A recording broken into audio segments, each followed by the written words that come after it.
अब देखिए इस क्वेश्चन में हमको क्या करना है कि so that for any set A and B, कोई भी सेट ए है और कोई भी सेट बी है, तो हमको प्रूफ करना है कि so that for any set A and B A is equal to A intersection B union A minus B. तो इसको देखो ऐसे ही बनाने लगोगे तो नहीं बनेगा, आप वेन डायग्राम से इसको सोचो, फील भी हो जाएगा और मतलब आँख से दिखाई दे देगा नहीं वास्तव में ऐसा होगा, रटना वटना नहीं पड़ेगा। कैसे? तो हम कहेंगे कि ए और बी जो है वो कोई भी सेट है, तो ए और बी अगर कोई भी सेट है तो एक वेन डायग्राम मानो जिसके अंतर्गत आप कहो कि ये एक ए सेट है और ये एक बी सेट है। तो ये भी हो सकता है कि ए और बी के अंदर कुछ न कुछ कॉमन एलिमेंट हो, उस एलिमेंट को हम बी इस तरह से मान लिए। ये किसको रिप्रेजेंट करता है? ए इंटरसेक्शन बी को। याद रखना ये किसको रिप्रेजेंट करता है? ए इंटरसेक्शन बी को, है ना, ए इंटरसेक्शन बी को रिप्रेजेंट करता है। तो मान लीजिए ये एक हमारा ए और बी दो तरह का सेट है, तो हमको अगर ए लिखना है तो हम देखो ऐसे सोचेंगे कि ए इंटरसेक्शन बी का मतलब क्या हुआ।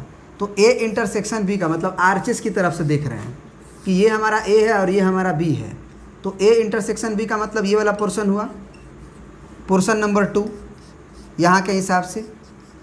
अगर इसको हम मान ले पोर्शन नंबर 1, इसको हम मान ले पोर्शन नंबर 2 और इसको हम मान ले पोर्शन नंबर 3, तो अगर हम ए इंटरसेक्शन बी का फिगर बनाएं तो ये बनेगा और इसको हम बोलेंगे कि केवल 2 की बात हो रही है। ठीक है ना, मतलब हमको प्रूफ करना है कि दो जो रीजन है एलएचएस में वो 2 नंबर रीजन है, इसको लाना है हमको A intersection B union A minus B के बराबर।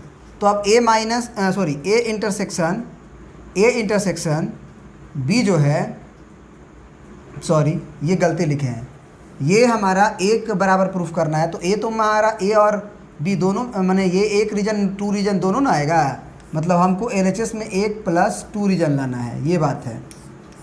ठीक है ना, 1 + 2 रीजन लाना है। अब ज़रा आप हमें बताओ कि ए इंटरसेक्शन बी का मतलब क्या हुआ? ए इंटरसेक्शन बी का मतलब 2 हुआ केवल। अब आ जाते हैं ए माइनस बी का मतलब लिखते हैं, आगे लिखते हैं।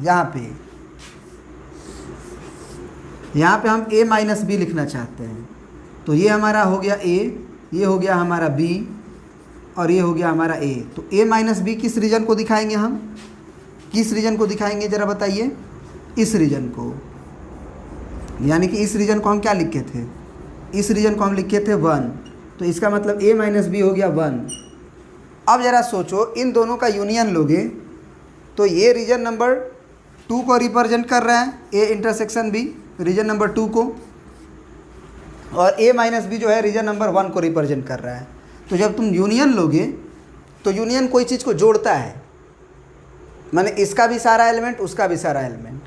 तो ये जो है रीजन नंबर 2 हुआ और ये रीजन नंबर 1 हुआ, तो दोनों का जब यूनियन लेंगे, यहाँ बीच में यूनियन लिखे हैं, तो ये जो क्या होगा, ये क्या आ जाएगा?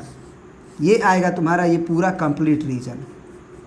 रीजन नंबर 1 भी आएगा उसमें और रीजन नंबर 2 भी आएगा उसमें, और वो होगा ए का। तो यहाँ पे हम कह सकते हैं कि दिस इम्प्लाई ए, जो कि 1 + 2 के बराबर है। ठीक है ना, तो ये आपका रिजल्ट प्रूफ हो गया, ये वाला पार्ट। अब ये वाला पार्ट को सोचते हैं। ये वाला पार्ट को सोचने के लिए हमको पहले बनाना होगा b माइनस ए, फिर ना यूनियन ले पाएंगे। तो अब दूसरा नंबर पार्ट को प्रूफ कर रहे हैं, ये मान लो दूसरा नंबर पार्ट है, तो b माइनस ए पहले बनाएंगे हम। तो ये हो गया मान लो ए, ये हो गया हमारा b, ये हो गया ए हमारा और ये हो गया b। तो b माइनस ए का मतलब कौन सा रीजन? b वाला पोर्शन लेना है जिसमें a हटाना होगा, मतलब इसकी बात हो रही है, मतलब रीजन नंबर 3 की बात हो रही है। ठीक है ना, तो यहाँ पे हम कह सकते हैं कि दिस रिप्रेजेंट b माइनस ए, और जो कि रीजन नंबर 3 को रिप्रेजेंट कर रहा है।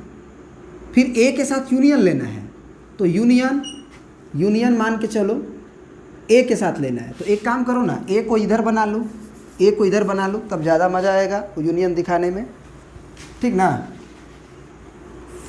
यहाँ पे हम एक सेट बनाते हैं जिसके अंतर्गत a रखते हैं और b रखते हैं। तो a हो गया ये और b हो गया ये, तो a के अंदर 1 आया था और 2 आया था, तो हम ये बोल सकते हैं कि ये पूरा रीजन a को रिप्रेजेंट कर रहा है, मतलब a बराबर हो गया है 1 और +2। इसी तरह से फिगर बना के हम लिखेंगे अब इन दोनों का क्या लेना है, यूनियन। ये रिप्रेजेंट कर रहा था किसको, b माइनस ए को, और ये रिप्रेजेंट कर रहा था पूरा ए को। तो जब यूनियन लेंगे तो 1 2 रीजन और 3 रीजन का यूनियन होगा, 1 2 रीजन और 3 रीजन का यूनियन होगा। इसका मतलब ये क्या आएगा, ये आएगा यूनियन लेने से हमारा कितना, 1 2 एंड 3। तो 1 2 3 क्या है, 1 2 3 तो पूरे हो गया। तो वही तो लाना है, ए यूनियन बी ही तो लाना है। 1 2 3 पूरा नहीं आ गया, ये ए हो गया, ये बी हो गया, रीजन नंबर 1 यूनियन में आ ही रहा है, 2 आ ही रहा है, 3 आ ही रहा है, तो ये पूरा घेर दिए, है कि नहीं। तो यहाँ पे हम ये चीज़ को यूनियन से दिखाए हैं, और इसको दिखाया है बी माइनस ए से, इसको दिखाए हैं ए से, इसको एरो करके दिखा सकते हो। तो ये हमारा हो जाएगा 1 + 2 + 3, जो कि हमारा है क्या, ए यूनियन बी। तो हो गया प्रूफ, दोनों रिजल्ट, ठीक है ना। तो ये समझना था, आई होप कि समझ गए होगे। अब देखो, एक लड़का ये बोल सकता है कि सर आप जब शुरू में माने थे तो ऐसा माने थे कि ए और बी जो है वो एक दूसरे को, माने ए और बी में कुछ ना कुछ कॉमन है। ऐसा भी तो हो सकता है कि ए और बी में बिल्कुल कॉमन ही नहीं हो, जैसे ए का सेट जो है कुछ इस तरह का हो, 1 2 3, और बी का जो सेट है वो हो 4 5 6, तो कुछ भी कॉमन नहीं होगा। मतलब उस समय फिगर ऐसा भी तो बन सकता है कि ए अलग हो, बी अलग हो, ए और बी में कुछ कॉमन ही नहीं हो। तो इसके चलते तो आप प्रूफ नहीं किए, तो ये भी प्रूफ कर सकते हो। कैसे, तो ज़रा सोचो कि ए और बी में कुछ भी कॉमन नहीं है, तो ये वाला पोर्शन तो फाई होगा, ए इंटरसेक्शन बी होगा ना, तो ये फाई होगा। तो फाई के साथ अगर यूनियन लोगे, कुछ एलिमेंट भी नहीं है इसमें, उसका अगर यूनियन लोगे ए माइनस बी के साथ, है कि नहीं। तो अब ज़रा सोचो कि अगर ये वाला पोर्शन इस केस में बना है ए इंटरसेक्शन बी, तो वो आएगा यहाँ पे फाई, साथ ही साथ इसका यूनियन लेना हमको ए माइनस बी के साथ, तो ए माइनस बी बना लो। तो ये इस केस में तो ए और बी डिसजॉइंट है, ए और बी डिसजॉइंट है। तो अब ज़रा बताओ हमें कि ए माइनस बी का मतलब क्या हुआ, ए का सारा एलिमेंट जो बी में नहीं हो, यानी बी वाला हटाना है। तो ज़रा बताओ कि बी सेट कभी भी ए में आएगा, नहीं आएगा। मतलब ए का सारा पोर्शन ही लेना है, क्योंकि कुछ कॉमन ही नहीं है इसमें, तो वो हटाओगे कहाँ से, ए में से बी हटाना है, तो ए में बी है ही नहीं, तो पूरा का पूरा ए ही हो जाएगा। इसका मतलब ये हुआ कि ये ए माइनस बी जो होगा वो ए को ही दिखाएगा। तो अब बताओ कि फाई में से अगर ए का यूनियन लोगे तो ए ही ना आएगा, यही तो प्रूफ करना था। ये पार्ट हो गया। अब दूसरा पोर्शन देखो, जब ये केस 1 हो गया, देखो ये वाला केस 1 हो गया, when A intersection B is not equal to phi, that is A and B have a common element. ये केस 2 हो गया, जब ए इंटरसेक्शन बी के अंदर कुछ भी एलिमेंट कॉमन नहीं हो, इज़ इक्वल टू फाई, मतलब ए और बी डिसजॉइंट सेट हो और ये जॉइंट है, कुछ ना कुछ कॉमन है। दूसरा केस कैसे प्रूफ करेंगे, देखो दूसरा केस के लिए हम फिर से वही कहानी बनाएंगे कि अब डिसजॉइंट सेट है, तो डिसजॉइंट सेट है तो b माइनस ए का मतलब क्या होगा, सबसे पहले a का मतलब क्या होगा, ये a है और ये b है, तो इसमें केवल a की बात हो रही है। इसका यूनियन लेना है हमको b माइनस ए के साथ, तो b माइनस ए का मतलब क्या हुआ कि a अलग है और b अलग है, तो b माइनस ए का मतलब क्या हुआ, डायरेक्ट b केवल, यानी कि इस रीजन को आप दिखाइएगा। तो ये जो रीजन रंग रहे हैं ना, इसका मतलब ये a हुआ, इसका मतलब केवल b हुआ। b क्या हुआ, b माइनस ए हुआ, b माइनस ए बराबर b हुआ। तो अगर a का यूनियन आप b से लोगे तो a में भी कुछ कॉमन नहीं है और b में भी कुछ कॉमन नहीं है, तो a और b का जब यूनियन लोगे तो पूरा का पूरा a यूनियन b तो आएगा ही, क्योंकि यूनियन में तो कुछ छोड़ना नहीं है, a से भी आए वो भी लेना है, b से आए वो भी लेना है। इंटरसेक्शन थोड़ी है कि फाई लिखोगे, यूनियन है। तो इसका मतलब इसमें क्या आएगा हमारा, a यूनियन b।